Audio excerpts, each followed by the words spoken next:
Hello बच्चों, कैसे हो आप। आज हम कक्षा 3 गणित की वर्कशीट हल करेंगे। सप्ताह 26 उपविषय कैसे कैसे बांटें।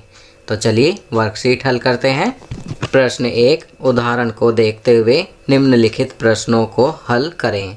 तो बच्चों, आप इन उदाहरण को देखेंगे और समझते हुए नीचे दिए गए प्रश्नों को हल करेंगे। क करते हैं, डैश भाग 5 बराबर 4। तो किसे 5 से भाग करें कि 4 आए। तो यहाँ हम 5 और 4 को गुणा करेंगे तो हमें उत्तर प्राप्त होगा 20। ख करते हैं, 12 भाग डैश बराबर 2। 12 को किससे भाग किया जाए कि 2 आ जाए। तो यहाँ हम 2 का पहाड़ा 12 आने तक पढ़ेंगे और जितने पर आएगा उसे हम यहाँ लिखेंगे। जैसे 2 एकम 2, 2 दूनी 4, 2 तिये 6, 2 चौक 8, 2 पंजे 10, 2 छिक 12। तो 6 पे गया तो यहाँ 12 भाग 6, खाली स्थान में हम 6 लिखेंगे। ग करते हैं, 14 भाग 2 बराबर डैश। तो 14 को 2 से भाग देंगे तो उत्तर आएगा 7। घ डैश भाग 3 बराबर 5। किसे 3 से भाग करें कि 5 आए। तो यहाँ हम 3 और 5 को गुणा करेंगे तो हमें उत्तर प्राप्त होगा 15। 15 को 3 से भाग करने पर 5 आएगा। ड़ 16 भाग डैश बराबर 2। 2 का पहाड़ा 16 आने तक पढ़ेंगे तो आएगा 8। तो 16 को 8 से भाग देंगे तो 2 आएगा। च डैश भाग 9 बराबर 2। तो यहाँ लिखेंगे 18। 6 9 भाग 3 बराबर डैश। तो यहाँ लिखेंगे 3। ज 12 भाग 6 बराबर डैश। तो यहाँ लिखेंगे 2। 12 को 6 से भाग देने पर 2 आएगा। झ 8 भाग डैश बराबर 2। 8 को किससे भाग दें कि 2 आए। तो इसलिए हम यहाँ 2 का पहाड़ा 8 आने तक गिनेंगे तो 4 आएगा। तो 8 भाग 4 बराबर 2। चलिए अगला प्रश्न करते हैं। प्रश्न 2, हमारे पास कुल 12 पेंसिलें हैं। यदि हम उन्हें 4 बच्चों में बराबर बांटें तो प्रत्येक बच्चे को कुल कितनी पेंसिल मिलेंगी। तो यहाँ हम लिखेंगे 12 भाग 4 बराबर 3। तो प्रत्येक बच्चे को कुल 3 पेंसिल मिलेंगी। चलिए अगला प्रश्न करते हैं। प्रश्न 3, एक टिड्डी एक बार में 1 कदम कूदती है। एक मेंढक एक बार में 2 कदम कूदता है। एक बिल्ली एक बार में 3 कदम कूदती है। एक बंदर एक बार में 5 कदम कूदता है। एक कंगारू एक बार में 15 कदम कूदता है। अब निम्नलिखित प्रश्नों के उत्तर दीजिए। क कितनी कूद लगाकर मेंढक 30 पर पहुंचेगा। तो यहाँ पर हम 30 को भाग करेंगे 2 से, बराबर आएगा 15। तो 15 कूद लगाकर मेंढक 30 पर पहुंचेगा क्योंकि एक बार में मेंढक 2 कदम कूदता है। ख कितनी कूद लगाकर टिड्डी 21 पर पहुंचेगी। तो टिड्डी एक बार में 1 कदम कूदती है। 21 को भाग करेंगे 1 से तो आएगा 21। तो यहाँ हम लिखेंगे 21 कूद। ग बंदर 2 कूद लगाकर किस संख्या पर पहुँचेगा। तो बंदर एक बार में 5 कदम कूदता है तो 2 बार में 5 गुणा 2 बराबर 10। तो यहाँ पर लिखेंगे 10 पर पहुँचेगा। घ क्या बिल्ली कभी भी 28 की संख्या पर पहुँचेगी। तो यहाँ लिखेंगे नहीं, क्योंकि 28 3 से पूरी तरह से विभाजित भाग नहीं हो पाएगा। ड़ कितनी कूद लगाकर कंगारू 30 पर पहुँचेगा। तो यहाँ लिखेंगे 2, क्योंकि कंगारू एक बार में 15 कदम कूदता है। 30 को भाग करेंगे 15 से तो आएगा 2। च इनमें से कौन कौन 20 की संख्या पर पहुँचेगा। तो यहाँ लिखेंगे टिड्डी, मेंढक और बंदर। 6 बंदर की कितनी छलांगे कंगारू की 2 छलांगों के बराबर होंगी।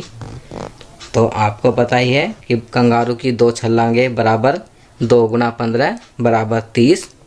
बंदर की छलांग है, एक छलांग में 5, तो 30 को 5 से भाग देंगे तो आएगा 6। तो बंदर की 6 छलांगे कंगारू की 2 छलांगों के बराबर होगी।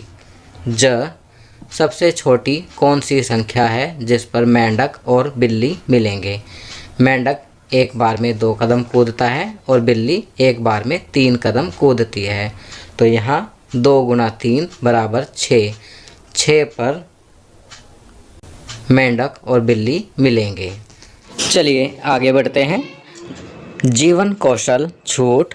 छूट का सीधा सा मतलब है किसी भी वस्तु को मूल कीमत से कम कीमत पर बेचना। अब यहाँ प्रश्न दिया गया है, एक दुकानदार अपनी सभी वस्तुओं को आधी कीमत पर बेचता है। दी गई तालिका में उसकी दुकान के रियायती मूल्य की गणना करें। आपके लिए एक किया गया है।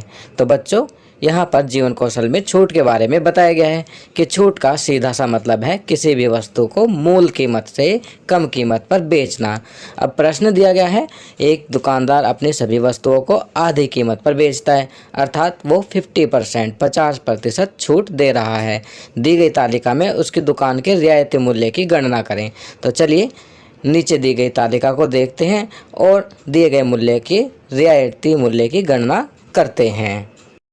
बच्चों आप देख सकते हैं यहाँ पर एक तालिका दी गई है जिसमें वस्तु, कीमत, रियायती मूल्य दिए गए हैं और भरने हैं। पहला उदाहरण के लिए किया गया है, वस्तु है कमीज, कीमत 800 रुपये और रियायती मूल्य 400 रुपये। 800 का 50% छूट देने पर 400 रुपये रियायती मूल्य होगा, अर्थात आधी कीमत 400 रुपये है। बैग की कीमत है 500 रुपये, तो रियायती मूल्य होगा 250 रुपये। क्रिकेट का बल्ला है 1100 रुपये, तो रियायती मूल्य हो जाएगा आधा होने पर 550 रुपये। टीवी 16,000, आधी कीमत हो जाएगी 8,000 रुपये। फुटबॉल 4,000 रुपये और आधी कीमत अर्थात रियायती मूल्य हो जाएगा 2,000 रुपये। चलिए आगे बढ़ते हैं। प्रश्न 2, अपने माता पिता से पूछिए कि क्या उन्होंने सेल से कभी कोई वस्तु खरीदी है। उनसे वस्तु का वास्तविक और रियायती मूल्य जानकर नीचे दी गई तालिका में भरें। तो बच्चों इस प्रश्न का उत्तर देने के लिए आपको अपने माता पिता से पूछकर इस तालिका को भरना है। आपको इस तालिका में वस्तु का नाम लिखना है, जो भी वस्तु उन्होंने सेल में से खरीदी हो उस वस्तु का वास्तविक मूल्य अर्थात उस पर अंकित मूल्य कितना था, और फिर रियायती मूल्य कि उस पर छूट देने के बाद उसका कितना मूल्य पड़ा। तो यह कार्य आप स्वयं करेंगे। आपकी सुविधा के लिए मैंने इस तालिका को इस प्रकार भरा है। वस्तु का नाम जूते, वास्तविक मूल्य 600 रुपये और रियायती मूल्य 450 रुपये। दूसरी वस्तु थी जो हमने सेल से खरीदी, स्वेटर, उसका वास्तविक मूल्य था 800 रुपये और रियायती मूल्य पड़ा 720 रुपये, क्योंकि स्वेटर पर 10% छूट थी। तीसरी वस्तु हमने खरीदी पैंट, जो कि वास्तविक मूल्य था जिसका 600 रुपये और रियायती मूल्य पड़ा 480 रुपये, क्योंकि पैंट पर 20% छूट थी। फिर हमने एक और वस्तु खरीदी थी जो थी शॉल का वास्तविक मूल्य था 800 रुपये और उसका रियायती मूल्य पड़ा हमें 600 रुपये, क्योंकि उस पर 25% डिस्काउंट था, जिसे कम करने के बाद रियायती मूल्य 600 रुपये पड़ा।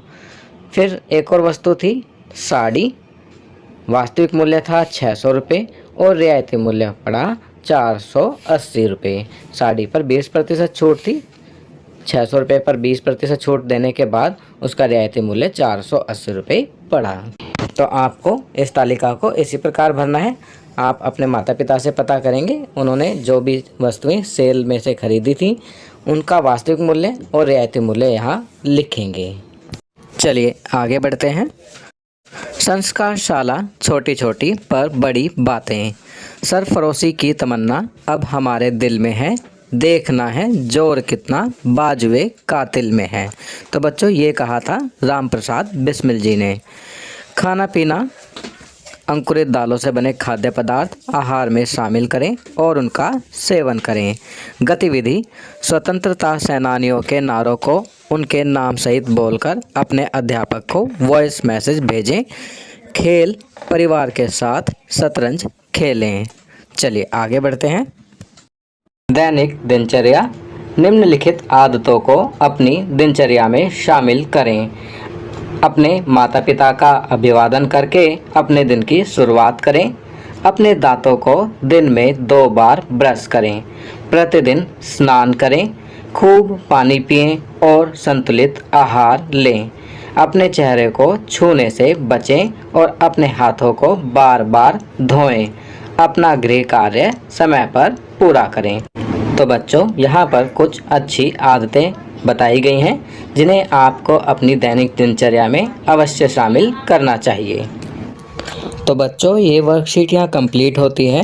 अगर ये वीडियो आपको अच्छी लगी तो इसे लाइक एंड शेयर ज़रूर करें। अन्य विषयों पर बने हमारे लेटेस्ट वीडियोस को देखने के लिए चैनल को सब्सक्राइब करना ना भूलें और देखते रहिए हमारा channel knowledge kingdom. Thank you.